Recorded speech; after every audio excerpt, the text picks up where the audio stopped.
Hello, everybody, and welcome to another edition of Parashah and Politics. This will be the latest installment. As you know, Parashah and Politics is a way for us all to explore the Jewish in CJPAC through delving into Torah texts with rabbis and Jewish leaders from across the denominational spectrum in Canada. This week, we are being joined by the esteemed cantor Daniel Benlolo from the Spanish and Portuguese Synagogue in Montreal. I'm really excited about this because I'm from Montreal, so it's great to have somebody else from Montreal. And it's really neat because you're coming to us from the oldest congregation in Canada. Correct. Cantor Benlolo, born in Casablanca, Morocco, settled with his family in Montreal and was educated at the Rabbinical College of Canada, after which he received a scholarship to study at New York's prestigious Belz School of Jewish Music, an affiliate of Yeshiva University. He's perfectly fluent in English, Arabic, French, and Hebrew, and he began his cantorial career at the tender age of 17, which is really amazing. You spent time in a few places in Canada, including our nation's capital, and you are coming to us from Montreal, where you are currently at the Spanish and Portuguese Synagogue, as I mentioned. So let's dive right in today. How about we start by having you explain the text that you brought to share with our viewers today? First of all, hello, and thank you very much for having me. It's a great pleasure. And as I mentioned to you, Josh, I was very involved in CJPAC and other wonderful agencies, Jewish agencies, when I was in Ottawa for many, many years. When Dovi called me and told me about this wonderful connection that we can have and being able to share with you, our virtual friends, the first thing that came to my mind is the Parasha, and you're talking about the teachings and how do we incorporate it into the everyday life. The first thing that came to my mind was inclusion. And the reason why I'm saying inclusion, and we're talking mostly about disabilities, people with developmental and other physical disabilities, which further into in our discussion, you will understand that I don't call it disabilities anymore. I call it with special abilities, because when you see it very, frankly, everybody has a disability.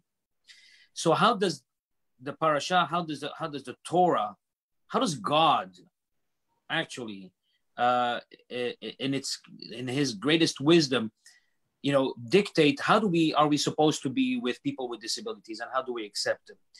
I looked at a wonderful work from Faith Fogelman. She's a licensed social worker, and she's actually employed now by the University of New York. And she also she got a doctoral. She was a doctoral student at the Wolfsweiser School of Social Work at Yeshiva University, where I graduated from. Yeah. So that's a very interesting concept.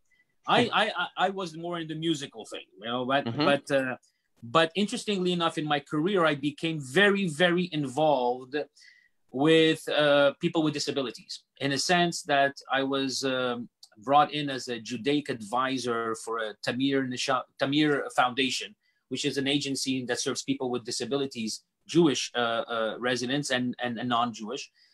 And I was the Judaic advisor. And from there, 18 years, I worked there part-time because I was a Chazzan in a synagogue. And I brought up a choir. I put a choir together. And this choir was an amazing choir. We traveled all over the world. In Israel, we went to all over the States. We made a CD. We did a huge production on stage. It was amazing, really amazing, an experience. And that taught me so much about people with disabilities and how they are seen in the community and in the general public. But how do we see them through Torah? How do we see them through, when we talk about, and this is where, one of the readings that we were talking about, Hillel, this whole famous thing on Shabbat 31a, where it says, when someone comes to Shammai and asks him, can you teach me the whole Torah while I stand on one foot? It's a convert. He wants to convert to Judaism, but he doesn't want to go through the whole process. He just wants to learn one shot. Tell me how, and then if you do that, then I'm in. Which happens sometimes even today, right? Shammai just, throws him out of the door and says, you know what, you're kidding with me. You can't do that. There's a whole life of studies before you can even. Then he sends him to Hillel, and Hillel, interestingly enough, has a different approach. And his approach is that which is hateful to you, do not do to others. That is the entire Torah, and the rest is commentary. Great thought. Ve'ahavta lere'echa kamocha is also comes into that thing. Love thy neighbor as thyself, right? And then the rest of the stuff is, commentary. How do you love someone? And this is how it intrigued me, because the whole concept of loving each and every person doesn't have to be like you love yourself, but you would want something for yourself, and you would want that person to have the same thing, in a sense, the same equal rights. Give me the same equal rights. If you're able to do something in this community and go up to the Torah and say your Baruch Hu, or read from a Haftarah, or being able to celebrate and be counted in a minyan without people looking at you and saying, well, this person has a disability, so do we really count it? Or do we have, or you look at him very differently, and he doesn't have to have a bar mitzvah because he has a disability. These things have changed. And this is where I think the importance of how Hillel looked at this concept of loving thy neighbor like you love yourself. It has no boundaries. And this is why I picked that topic, because frankly, the general public, and I mean that because I've seen it many, many years in my profession, and even now in Montreal, I've been here for 2.5 years. I started a new choir with people with disabilities, and people came out of the woodwork. There is a community, and I'm not mentioning which community, of course, but it does happen.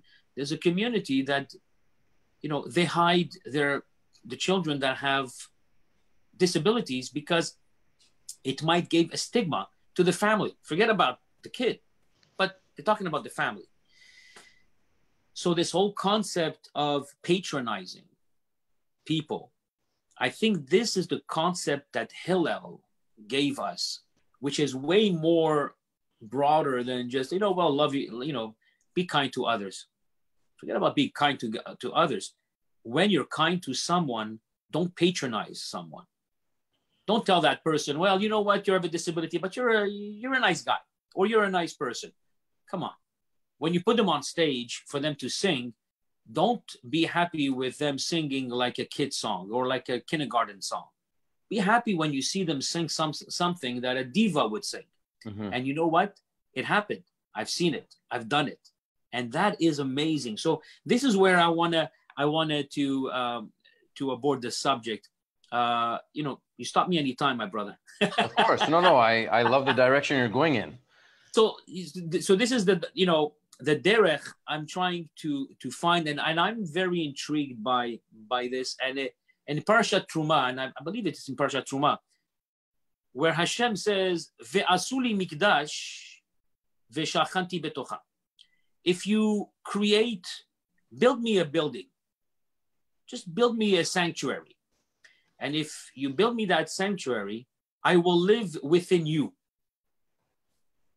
So, of course, Rashi and of course the commentary says, well, if you say, build me a building or a sanctuary, he would have had to say, then I will live in it, in that sanctuary. So that's something, it's divine presence in a physical world. But God said, V'shachati betocham, I will live within you, inside of you. This whole concept, again, makes you realize that God lives within each and every person. And if that's the case, then who and what makes us so different and so exclusive? So the person with a disability should be looked at and looked upon as equal to you. Mm-hmm. Special abilities. They have something else that you don't have, and you don't have something that they don't. So the whole concept is to be open-minded. And the Torah has at one point, not the Torah, but the rabbinical authorities at one point were, there was a fine line.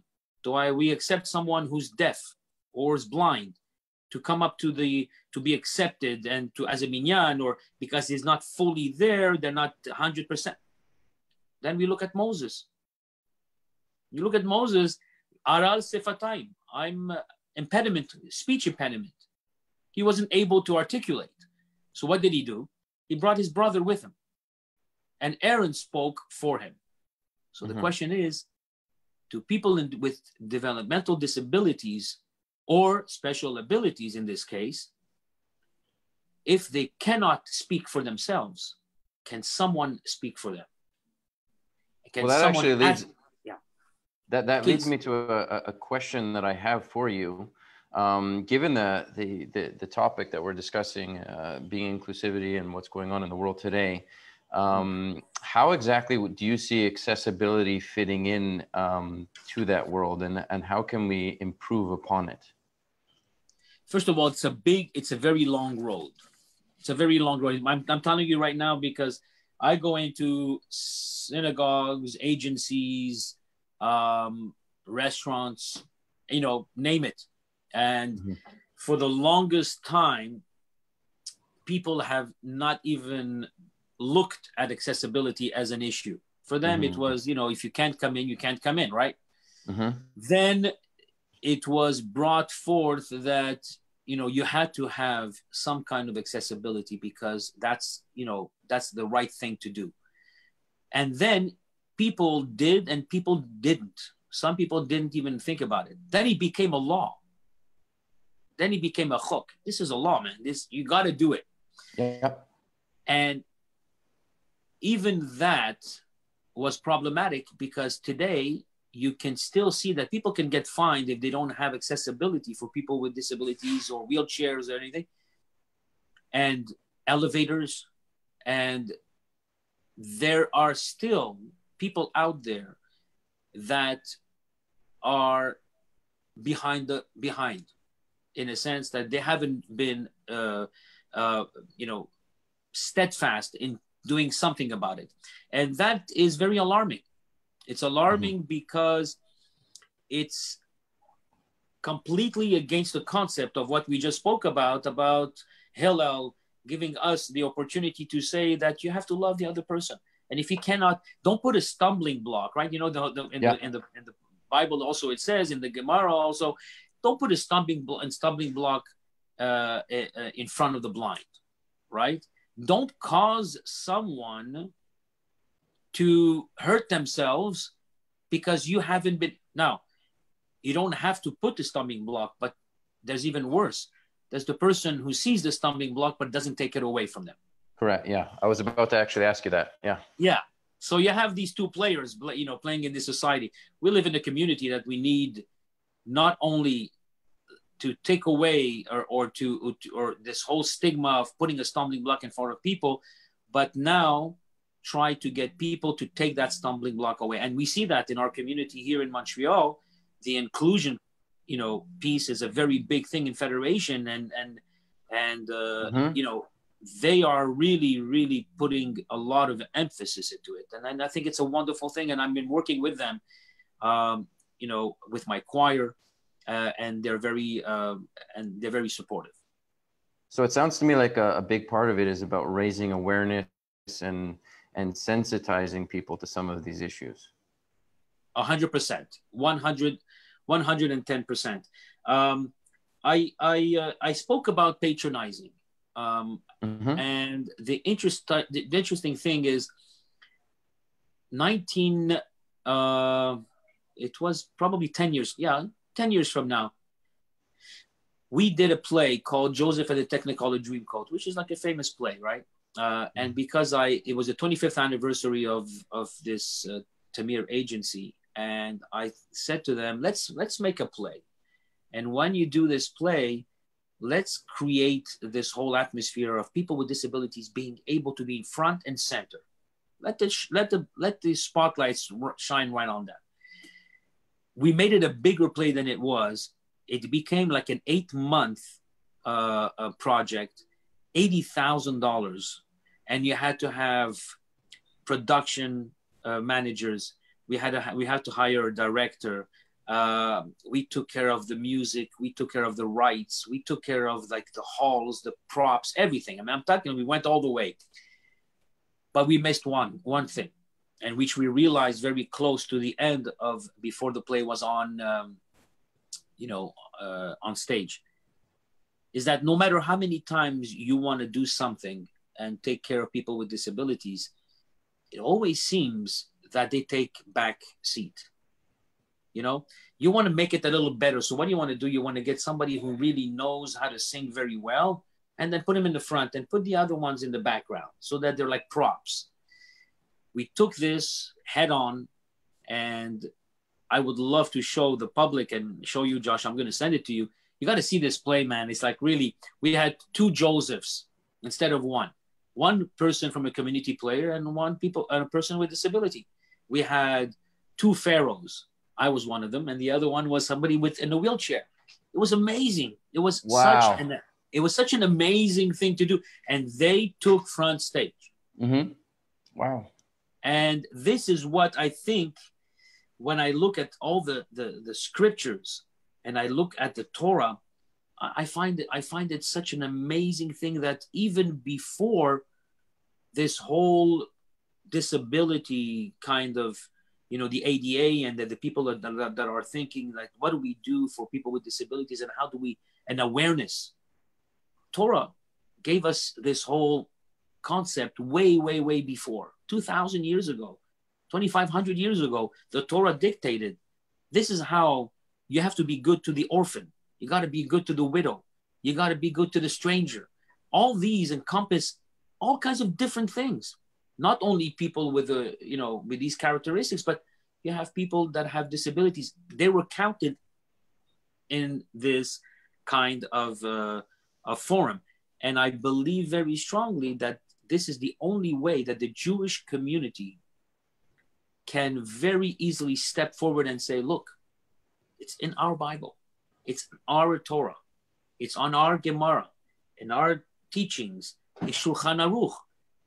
The guide to the perplexed, I'm sure that has plenty of things to teach us, right? And I have something very, very quick I can share with you.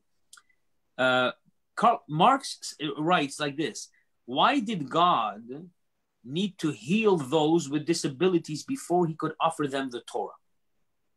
That was one of the ideas behind it. And it says, apparently partnering with Israel to get the Torah required competent partners capable of implementing the precepts and even interpreting them. So if somebody has a disability, will that person be able to interpret the Torah or understand it?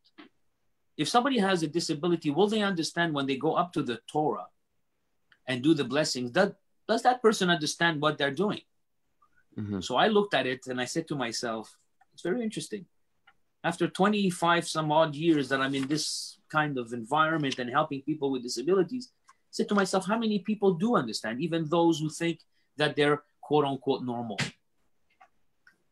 There's some people who go up there, they don't even know what they're doing or what they're saying. They're going up there because you told them to come up there. So I'm saying to myself, don't we all have a disability? And this is how I came up with this whole idea of saying, if you want to have a bar mitzvah and you're 72, but you have a disability, but you're never given the chance, then you're going to do it. And in Ottawa, we had 3 group bar mitzvahs and bat mitzvahs. It's amazing. Wow. So giving them the opportunity to do so. Yeah. And I think that's really amazing. Yeah. I just want to bring this back to something that we at CJPAC are all about, right? It's Sure. Political engagement. How can the Jewish community and Jews in general be more proactive about ensuring that people that are in need of assistance can actively participate in the electoral system? Because that's definitely something that comes up. And what can we as a community do to ensure that it's easier for people.